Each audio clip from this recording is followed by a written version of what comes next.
Hola amigos. Bienvenidos a su canal Lámpara a mis pies. Hoy les presentamos la historia de Job.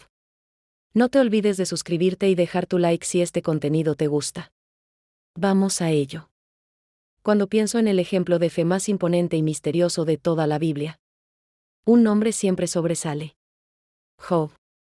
Imaginen a un hombre que tenía todo lo que cualquiera podría desear. Job vivía en la tierra de Uz, un lugar próspero. Y era conocido como el hombre más íntegro y devoto. Era un hombre recto que no solo amaba a Dios, sino que lo honraba con cada acción, con cada palabra, con cada pensamiento. Se decía que era intachable y recto, temeroso de Dios y apartado del mal. Su vida era un reflejo de devoción y humildad. Job tenía una familia numerosa y una riqueza inmensa. Poseía ganado, tierras y una cantidad de siervos que testificaban su fortuna. En su época, tener esas riquezas y una familia unida era el símbolo máximo de bendición. Pero su corazón no estaba apegado a lo material, sino a su relación con Dios. Diariamente ofrecía sacrificios en nombre de sus hijos. Pensando, quizá alguno de ellos haya pecado y maldecido a Dios en su corazón.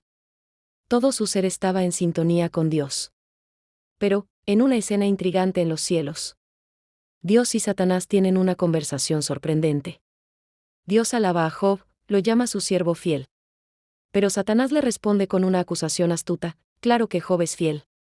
Mira todo lo que le has dado. Pero quítale esas bendiciones y verás cómo cambia. Y, en un acto que muchos no comprenderían, Dios permite que Satanás pruebe a Job. Así, comienza la tormenta. En un solo día, las noticias terribles llegan como un torrente imparable. Job pierde todos sus bienes, su ganado, sus tierras y, aún más doloroso, todos sus hijos. En un solo día, su mundo se desmorona. Cualquiera en su lugar se habría rendido. Pero, ¿qué hace Job? Se postra, rasga sus vestiduras en señal de dolor. Y dice una frase que retumba en la historia: desnudo salí del vientre de mi madre. Y desnudo volveré allá. El Señor dio y el Señor quitó. Bendito sea el nombre del Señor. ¿Podemos siquiera imaginar la fuerza que se requiere para adorar a Dios en medio de tal tragedia? Pero la historia de Job apenas comienza aquí, porque esta primera prueba no será la última. Dios sabe que la fe de Job va más allá de las posesiones o los beneficios.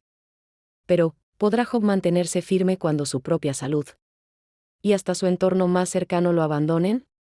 Después de perderlo todo, Job aún se mantiene firme en su fe. Pero la historia toma un giro aún más oscuro. Dios y Satanás tienen otra conversación, y esta vez, Satanás desafía nuevamente la lealtad de Job, insinuando que su fidelidad persiste solo porque su salud sigue intacta. Satanás asegura que, si se le permite tocar su cuerpo, Job maldecirá a Dios. Y Dios, en su sabiduría y con un propósito que Job aún desconoce, da a Satanás permiso para afligir la salud de Job, con una sola restricción: que no le quite la vida. Pronto, Job es atacado con llagas dolorosas y repulsivas, que cubren su cuerpo. Imaginen el sufrimiento físico que soportaba: no podía dormir. Y cuando lo hacía, las pesadillas lo atormentaban. Su piel estaba infectada, y cada día se convertía en una agonía. En su desesperación, Job se sienta en cenizas y se raspa las llagas con un pedazo de cerámica, intentando encontrar alivio, aunque fuera solo momentáneo. Es en este punto cuando la desesperanza comienza a rondarlo de cerca. Su sufrimiento llega a tal extremo que incluso su esposa, en un acto de profundo dolor y desesperación, le dice: ¿todavía te mantienes firme en tu integridad? Maldice a Dios y muere. Con estas palabras, intenta empujarlo a que renuncie a su fe. Pero Job responde, manteniendo una calma impresionante: ¿aceptaremos el bien de Dios y no el mal? A pesar del sufrimiento físico y emocional, no cede a la tentación de blasfemar, manteniendo su fe, aunque no comprende el motivo de sus pruebas. Es en este punto crítico cuando llegan sus tres amigos, Elifaz, Bildad y Zofar. Estos hombres vienen con la intención de consolarlo. Al ver a Job, sin embargo, quedan tan impactados por su estado que, en lugar de hablar, Se quedan en silencio durante 7 días y 7 noches, acompañándolo en su dolor sin decir una sola palabra. Este gesto de respeto y compasión inicial es poderoso. Reconocen que a veces el silencio es la única respuesta que uno puede ofrecer ante un dolor tan intenso. Sin embargo, después de esa semana en silencio, los amigos de Job sienten que es momento de hablar y ayudarlo a entender su situación. Aquí es cuando las cosas comienzan a cambiar. Porque en lugar de consuelo, lo que ofrecen es juicio. Cada uno de ellos trae una interpretación distinta del sufrimiento de Job, pero todos concluyen que su dolor debe ser resultado de algún pecado oculto. Job, debilitado y desconcertado, escucha en silencio. Tal vez al principio intenta encontrar sentido en sus palabras, pero pronto se da cuenta de que sus amigos no lo comprenden. Lo que él necesitaba era apoyo, pero lo que recibe son acusaciones. Aquí, los debates se vuelven largos y profundos. Y Job comienza a preguntarse por qué su vida se ha vuelto una serie de infortunios. Su fe está siendo probada como nunca antes. Y el siguiente capítulo en su historia revelará las profundas dudas y preguntas que comienzan a surgir en su corazón. Pero, ¿será capaz Job de mantener su integridad? Incluso cuando sus amigos lo juzgan y su dolor parece interminable. Con el paso de los días, los debates entre Job y sus amigos se vuelven más tensos y profundos. Ahora que Job ha perdido su salud, sus bienes y a su familia, lo que debería haber sido un consuelo de parte de sus amigos se convierte en un juicio. Ellos están convencidos de que este sufrimiento solo puede explicarse por un pecado secreto o algún error oculto que Job cometió. Primero, Elifaz toma la palabra y expone su teoría. Cree que Dios castiga solo a los malvados y recompensa a los justos. Así que, si Job está sufriendo de tal forma, debe ser porque ha hecho algo mal. Aunque intenta ser delicado, le deja claro que el sufrimiento no puede ser casual, y Job debe reflexionar y arrepentirse. Luego, Bildad interviene y sus palabras son aún más duras. No solo culpa a Job, sino que incluso insinúa que los hijos de Job murieron por sus propios pecados. Como si sus muertes fueran un castigo divino. Para Bildad, el dolor de Job es una consecuencia natural de alguna falta. Y lo anima a buscar a Dios para restablecer su integridad. Finalmente, Zofar también agrega su punto de vista, y es el más directo de los tres. Afirma que el sufrimiento de Job puede ser incluso menor de lo que merece. ¿Zofar no muestra compasión? Para él, Job es culpable. Y su sufrimiento no es nada comparado con lo que podría merecer. Job, en medio de su dolor, escucha sus palabras y responde a cada uno con firmeza. Defiende su integridad y asegura que no ha cometido pecado alguno que justifique tal sufrimiento.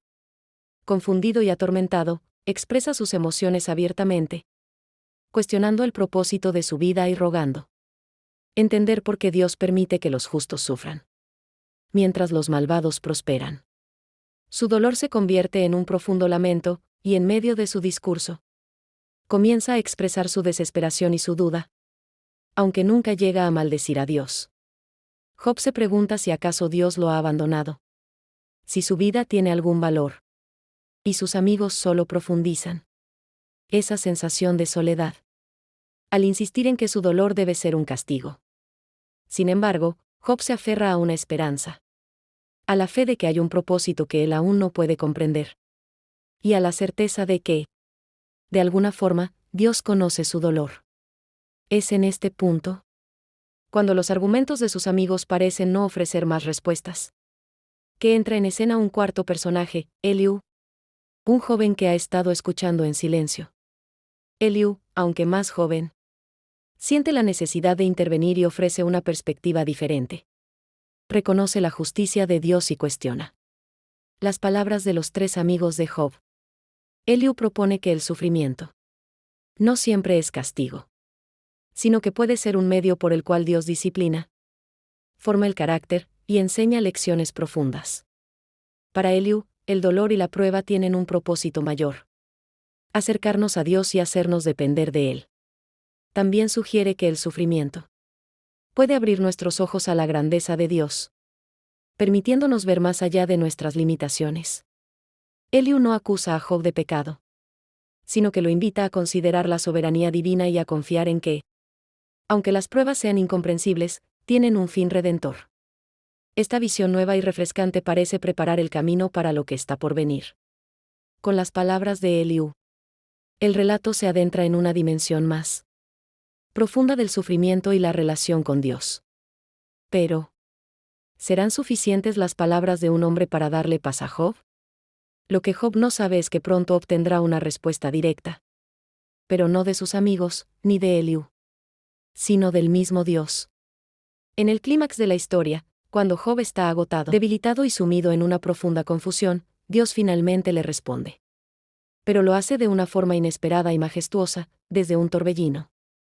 Sin embargo, lo que Dios le dice a Job no es lo que él esperaba.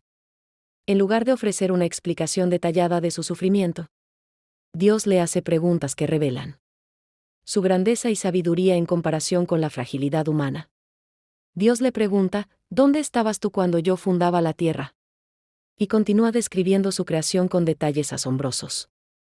Habla de los mares, de los cielos, de los animales, del universo, mostrando su soberanía en todas las cosas. Cada pregunta pone en perspectiva la vastedad de la sabiduría y el poder divino. Y poco a poco, Job comprende algo que va mucho más allá de una simple explicación. Dios le muestra que su conocimiento es insondable, que su poder es infinito y que sus propósitos a veces están más allá de nuestra comprensión. Job, que había defendido su inocencia con tanta firmeza, se da cuenta de lo limitado de su entendimiento y de lo audaz que fue al cuestionar los designios de Dios.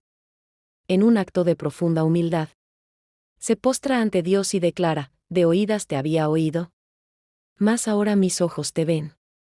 Por tanto, me aborrezco y me arrepiento en polvo y ceniza.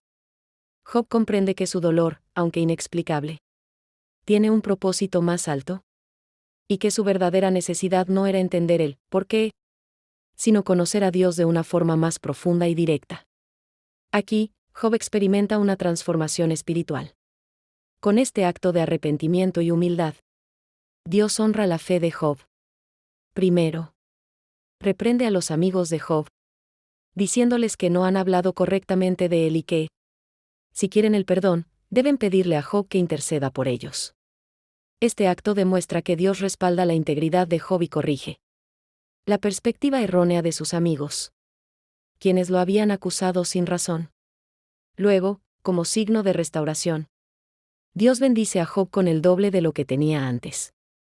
Job recupera su salud, sus posesiones y su familia. Y Dios le da más hijos y una vida larga y plena. Pero este final no es solo un premio material. Simboliza una restauración espiritual. Job ha pasado por un proceso de purificación y crecimiento. Y ahora su relación con Dios es más íntima y profunda que nunca. Lo que realmente gana Job es una fe renovada y un conocimiento más real de quién es Dios. La historia de Job, entonces, nos deja una lección crucial. A veces, el sufrimiento es un camino hacia una fe más pura y una relación más profunda con Dios. Job nos muestra que la verdadera fe no depende de entender cada detalle de nuestras pruebas, sino de confiar en Dios en medio de ellas, aun cuando no tengamos respuestas. Y así, esta historia termina, no solo con la restauración de un hombre, sino con una invitación para todos nosotros a confiar en que, aunque no siempre comprendamos su propósito, el plan de Dios es perfecto. Esta fue la historia de Job y este es su canal Lámpara a mis pies. Nos vemos en otro video. Bendiciones.